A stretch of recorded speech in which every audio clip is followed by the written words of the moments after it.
நீங்கள் பார்த்துக் கொண்டிருப்பது உங்கள் விஜய்.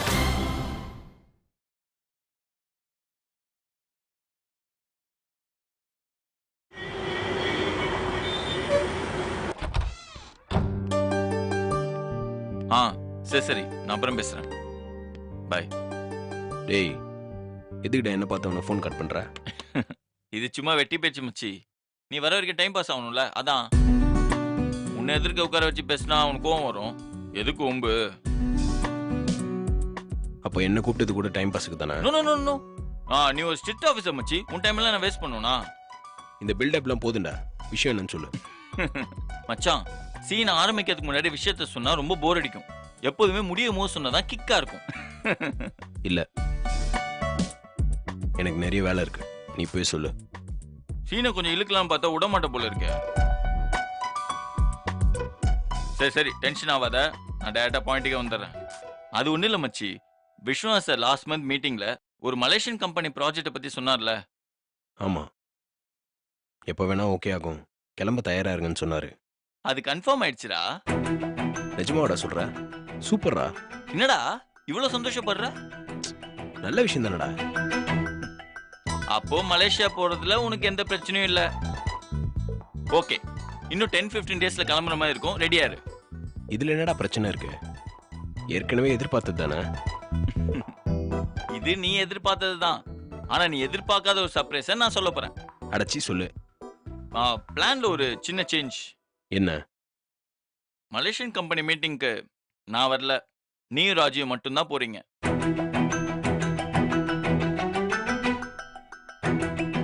டேய்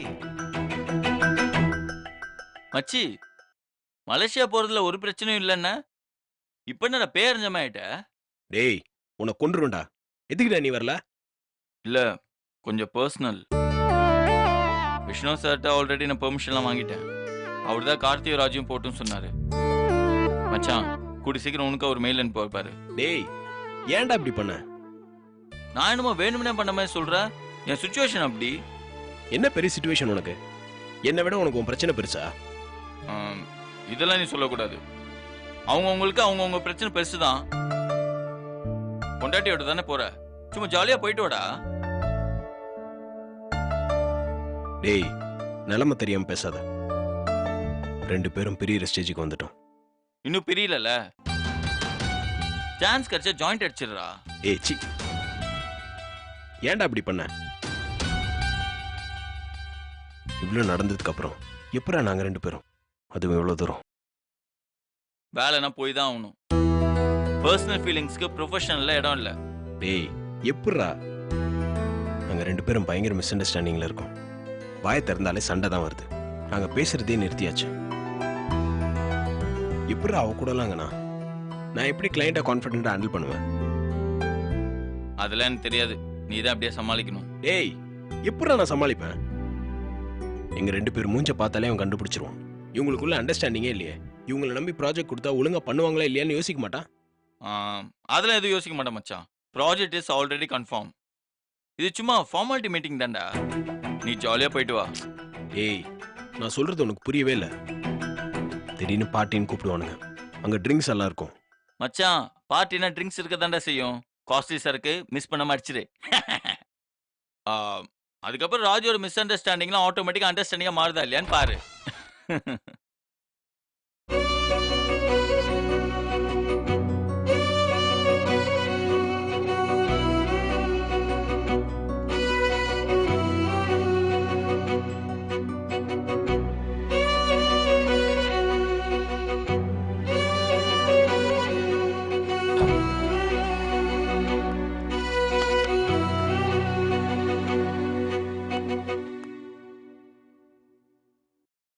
சாரி விஷ்ணு, நான் வேற ஒரு மீட்டிங்ல இருந்தேன், அதான் லேட்.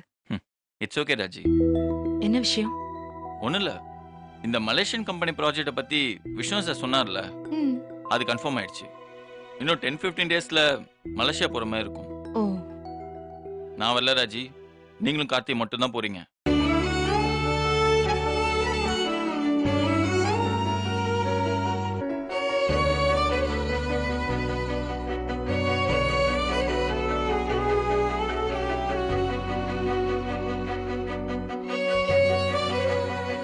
நாம 3 பேரும் போகணும் தானே விஸ்வநாதன் சார் சொன்னாரு. சொன்னார் தான். ஆனா எனக்கு பர்சனலா இங்க கொஞ்சம் வேற கமிட்மெண்ட் இருக்கு. அவருக்கு எக்ஸ்பிளைன் பண்ணிட்டேன். அதான் உங்க 2 பேரையும் போக சொன்னாரு. ஐயோ, நீங்க பாக்குறத பார்த்தா நான் என்னமோ வேணும்னே பிளான் பண்ணி உங்க 2 பேரையும் தனியா நாடு கடத்தி அனுப்புற மாதிரி இருக்கு. ராஜி, இது நம்ம நட்பு மேல சத்தியம். இதுக்கான எந்த சதி வேலையும் நான் பண்ணல.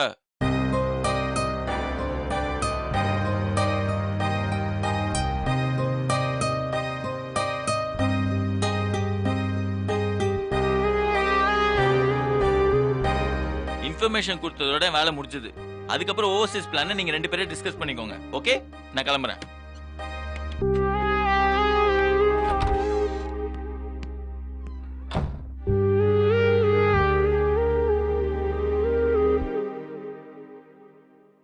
இதை நான் எதிர்பார்க்கல.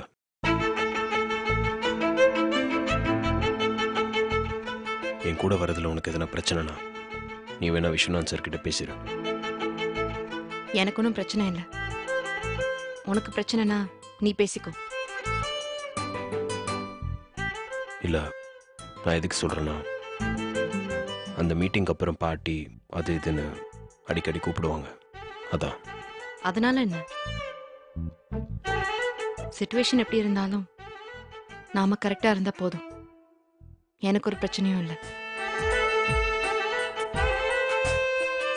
திமிர விட்டு கொடுக்குறாளா பாரு. எதுக்கு சொல்றாங்கன்னே புரிஞ்சுக்காம சும்மா வீம்புக்கு பேசிக்கிட்டு. பெருசா எனக்கு அட்வைஸ் பண்றாரு. அப்படியே என் மேல அக்கறை தான்.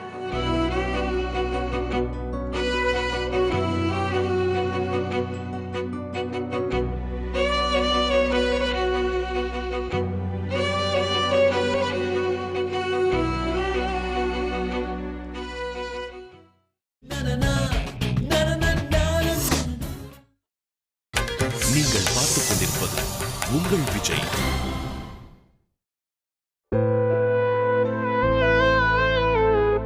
ஏங்க, ஏதோ பேசணும்னு வர சொல்லிட்டு எதுவும் பேசாம இருக்கீங்க? மது, ராஜி மேடமும் கார்த்திக் சாரும் ஒன்னா சேரணும்னு நாம 2 பேர் மட்டும் தான் நினைக்கிறோம். ஆனா மத்தவங்க எல்லாருமே அவங்க பிரியணும்னு தான் நினைக்கிறாங்க. நாம ஏதாவது செய்யணும் மது. புரியல, நாம என்ன செய்யணும்? ஏதாவது செஞ்சு அவங்கள சேர்த்து வைக்கணும். ஏங்க, நம்மளால என்னங்க பண்ண முடியும்? நாமளும் இப்படி யோசிச்சு விலகிட்டோம்னா அவங்க சேர்றதுக்கு வாய்ப்பே இல்ல மது. அவங்க நல்ல பேர்னு ஆபீஸ்ல எல்லாரும் பேசிக்கிறாங்க. நாம அவங்கள பெரிய விடக்கூடாது மது. சரிங்க, என்ன செய்யலாம்னு நீங்க ஏதாவது யோசிச்சிருக்கீங்களா? யோசிச்சேன், ஆனா எதுவும் எனக்கு தோணல. அதான் உன்கிட்ட ஹெல்ப் கேட்கலான்னு வர சொன்னேன். எங்கிட்டயா? நான் என்ன பண்ணும்? கார்த்திக் சார் கிட்ட நானும் இல்ல ராஜி மேடம் கிட்ட நீயும் இத பத்தி நேரடியா பேச முடியாது. மறைமுகமா தான் ஏதாவது செய்யணும். பொதுவா பிரிஞ்சிருக்கிற 2 பேரை ஒண்ணு சேர்க்கணும்னா அவங்களுக்கு நடுவுல இருக்கிற பொசசிவ்னஸ் தூண்டி விடணும்னு சொல்லுவாங்க. அவங்க 2 பேரும் அந்த நிலைமையெல்லாம் தாண்டிட்டாங்கங்க. ஆனா உங்க பாஸ் கிட்ட எங்க மேடம் ஃபினான்சியர் ஹெட் கமல் கிட்ட பழகுறாருன்னு சொன்னா அவர் வெறியாவரே தவிர ஃபீல் பண்ண மாட்டாருங்க. கரெக்ட் தான். வேற என்ன பண்றது? அது நீங்க தாங்க சொல்லணும். பொசசிவ்னஸ் தூண்டி விடுறது வேலைக்கு ஆகாதுன்னா ஒருத்தர் மேல ஒருத்தரை இறக்கப்பட வைக்கணும். அது ஒண்ணுதான் ஒரே வழி. ஆனா உங்க பாஸோட அம்மா அப்பா இறந்ததுக்கு அப்புறம் கூட எங்க மேடம் அவர் மேல இறக்கப்படவே இல்லையே. இதுக்கு மேல வேற என்ன பண்ணீங்க இறக்கப்பட வைக்க முடியும்? கரெக்ட் தான். கார்த்திக் சார் அவங்க அப்பா அம்மா கிட்ட கோவமா நடந்துக்கிட்டதுனால தான் ராஜி மேம் சார் மேல கோவமா இருக்காங்க.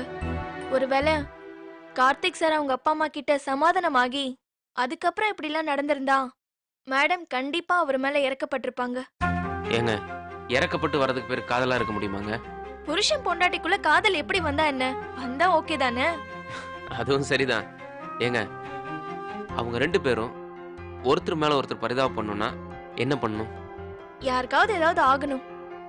அப்படின்னா கை கால் உடையறது, உடம்பு சரியில்லாம போறது, அந்த மாதிரி ஏதாவது ஆகணும். ஐயோ, என்னங்க இப்படியெல்லாம் சொல்றீங்க? மது, இப்படி ஏதாவது ஒண்ணு நடந்தாதான் ஒருத்தர் மேல ஒருத்தர் பரிதாபப்பட்டுப்பாங்க, ஒருத்தருக்கு ஒருத்தர் ஹெல்ப் பண்ணணும்னு நினைப்பாங்க, கேர் பண்ணுவாங்க. அப்படியே ஒரு காதல் வரத்துக்கும் வாய்ப்பு இருக்கு. உதாரணத்துக்கு இப்போ உங்க மேம்க்கு கால் உடைஞ்சதுன்னு வைங்க. ஏன் உங்க பாஸ் கால் உடையக்கூடாதா? சரி விடுங்க, யாரோ ஒருத்தருக்கு கால் உடையுது, இப்ப அதுவா முக்கியம்? சரிங்க, சொல்லுங்க. கார்த்திக் சாருக்கு கால் உடைஞ்சா ராஜி மேடம் தானே ஃபுல்லா பாத்துக்கணும். அவரை முழுக்க முழுக்க ஃபுல்லா அவங்க தானே கேர் பண்ணிக்கணும். பாஸ் எழுந்திருச்சு உட்காரணும், நடக்கணும்னா ராஜி மேடம் தானே தூக்கி தோல்ல கை போட்டு ஹெல்ப் பண்ணணும். அப்போ அவங்க திரும்பவும் நெருக்கமாறதுக்கு ஒரு வாய்ப்பு இருக்குல்ல? கரெக்ட் தான். ஆனா யாரை வச்சு உங்க பாஸ கை கால் உடைக்கிறது? ஏங்க, எனக்கு இந்த ஃபைட்லாம் வராதுங்க. ஆ, அதான் பார்த்தோமே அன்னைக்கு கேண்டீன்ல. ஏங்க, இதெல்லாம் நீங்க சீரியஸாவா சொல்றீங்க? மது, சும்மா ஒரு பேச்சுக்கு சொன்னேன். இந்த மாதிரி ஏதாவது ஒண்ணு நடந்தாதான் அவங்க சேர வாய்ப்பு இருக்கு. ஆமாங்க. வேற ஏதாவது ஐடியா இருந்தா நீங்களும் யோசிங்க, நானும் யோசிக்கிறேன். கண்டிப்பாங்க.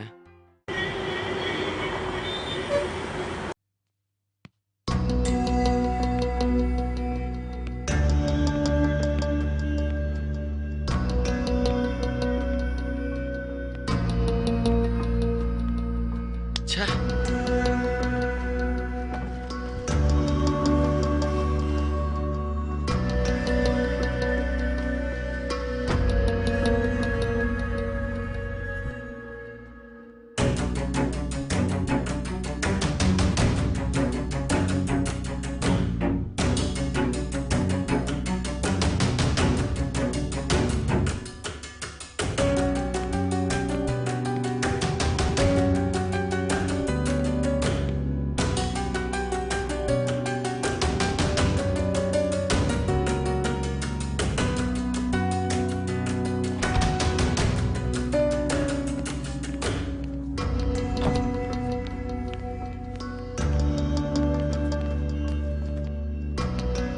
ஏம்பா இதே இருக்கானப்பா விஷ்ணு, இவனை எங்கெங்க தேடிட்டு இருந்த? டேய், எத்தனை வாட்டர் அவனுக்கு ஃபோன் பண்றது? ஃபோன் எடுக்க மாட்டியா? ஃபோன் பண்ணியா? சாரிடா, சைலண்ட்ல போட்டிருந்தேன். சைலண்ட்ல போட்டிருந்தியா? காலையில இருந்து ஃபோன் பண்ணிட்டு இருக்கேன்டா. மிஸ் கால் பாக்குற பழக்கமே இல்லையா? ஏம்பா உன் நண்பன் முழிக்கிற மொழியே சரியில்லையே. விஷ்ணு, என்ன பிரச்சனை? பிரச்சனைலாம் ஒன்றும் இல்லைண்ணா. டேய், ஒழுங்கா என்ன விஷயம் சொல்றா. போய் சொல்றதுக்கு ஒரு புத்திசாலித்தனம் வேணும், அது உன்கிட்ட கிடையாது. சின்ன விஷயத்தை மறைக்கிறேன்னு அதை பெருசாக்கிறாத. மச்சான், ஒரு சின்ன பிரச்சனைடா. பாத்தியா, ஒண்ணு இல்லன்னு சொல்லிட்டு ஒவ்வொன்னா எடுத்து விடுறான் பாரு. இதுதான் இவங்கிட்ட இருக்கிற கெட்ட பழக்கம். என்ன பிரச்சனை? அந்த பொண்ணுக்கு எத்தனை மாசம்? அண்ணா, என்னண்ணா நீங்க? இல்லப்பா, உன் கேரக்டரை வச்சு பொதுவா இதுதான் பிரச்சனையா இருக்கும்னு நானே நினைச்சிட்டேன். நீங்க ஒருத்தர் போதுண்ணே என்னை மொத்தமா காலி பண்றதுக்கு. டேய், நீ முழிக்கிற மொழி அப்படிதான் இருக்கு. பிரச்சனைனா உடனே ஃபோன் பண்ணி சொல்லுவியா? அதை விட்டு என்ன பிரச்சனைன்னு நான் ஃபோன் பண்ணி கேட்குற வரைக்கும் சும்மா இருக்க? எப்பா, கேக்குற வரைக்கும் இல்ல, கேட்டதுக்கு அப்புறமும் இல்லன்னு தானே சொல்றான். டேய், என்னடா பிரச்சனை? ஒரு சின்ன தப்பு பண்ணிட்டேன் மச்சான். அதத்தான் நானும் கேட்டேன். அந்த பொண்ணுக்கு எத்தனை மாசம்னு நீ கோச்சிக்கிட்ட. இப்ப என்னாச்சு? நீயே ஒத்துக்கிட்டல சின்ன தப்பு பண்ணிட்டேன்னு. அண்ணே, கொஞ்ச நேரம் சும்மா இருங்கண்ணே. ஏற்கனவே அவன் விஷயத்த சொல்றதுக்கு ஜவ்வா இழுத்துட்டு இருக்கான். நீங்க வேற 2 லைனுக்கு ஒரு வாட்டி குறுக்கு போந்து கவுண்டர் அடிச்சிட்டு இருக்கீங்க. டேய், என்னடா பிரச்சனை? நேத்து கார்ல வரும்போது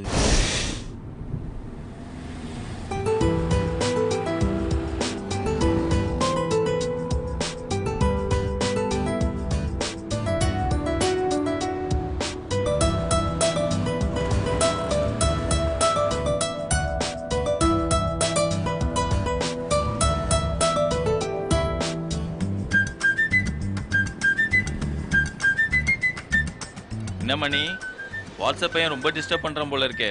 ரொம்பலாம் இல்ல, அப்பப்ப லேசா. பாத்துக்கோங்க மணி, கடைசியா உங்களுக்கு ஒரே ஒரு சான்ஸ் தான் இருக்கு. எதுக்கும் மூஞ்சி இன்னொரு தடவை நல்லா பாத்துக்கோங்க.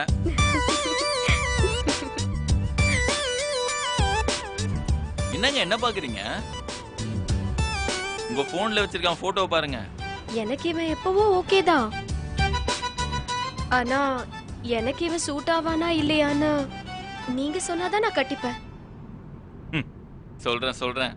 அதுக்கு தானே உங்களை கூட்டு போறேன்.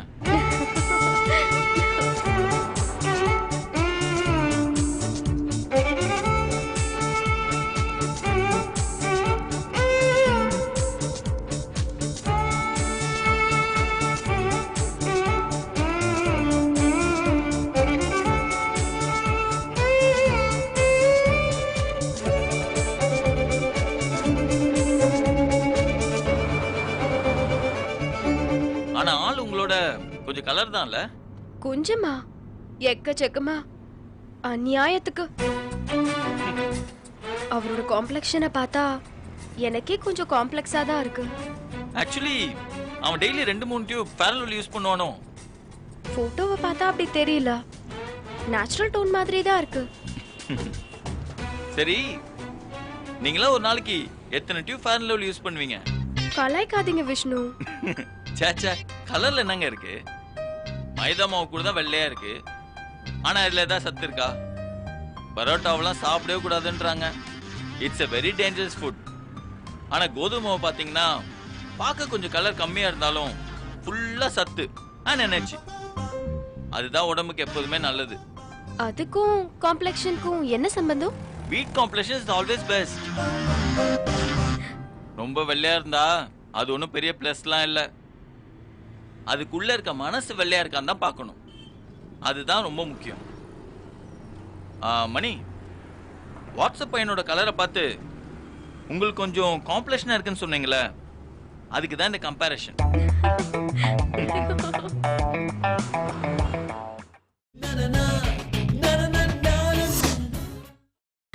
நீங்கள் பார்த்துக் கொண்டிருப்பது உங்கள் விஜய்.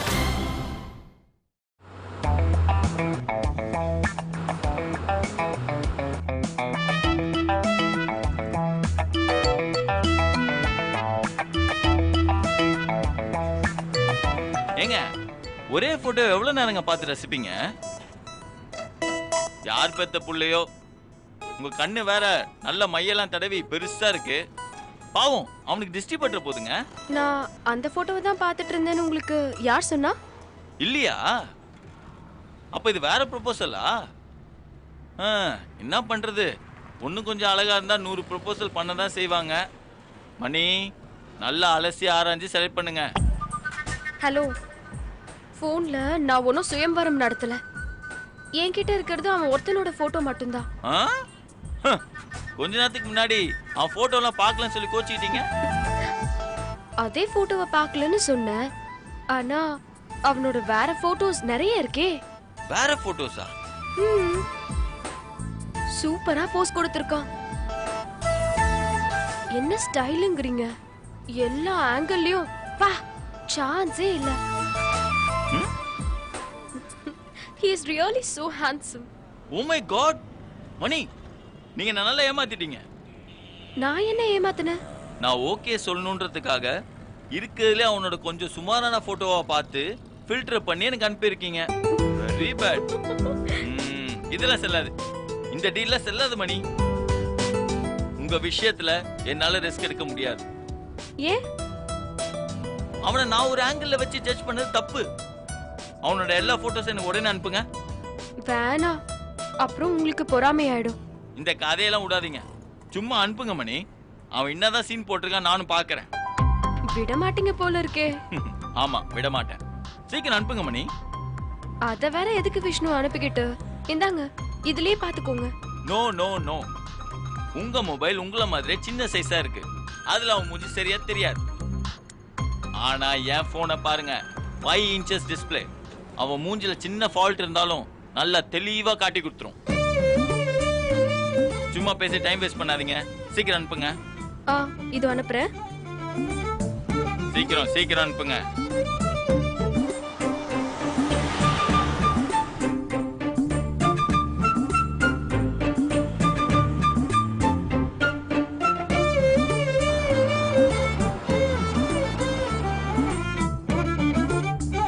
அனுப்பிட்டீங்களா? அனுப்பியாச்சு. இப்போ பாருங்க நம்மளோட ஜட்ஜ்மெண்ட்டை.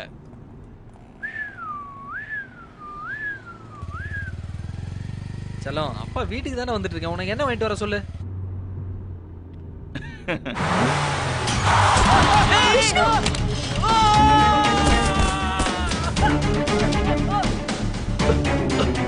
ச்சே.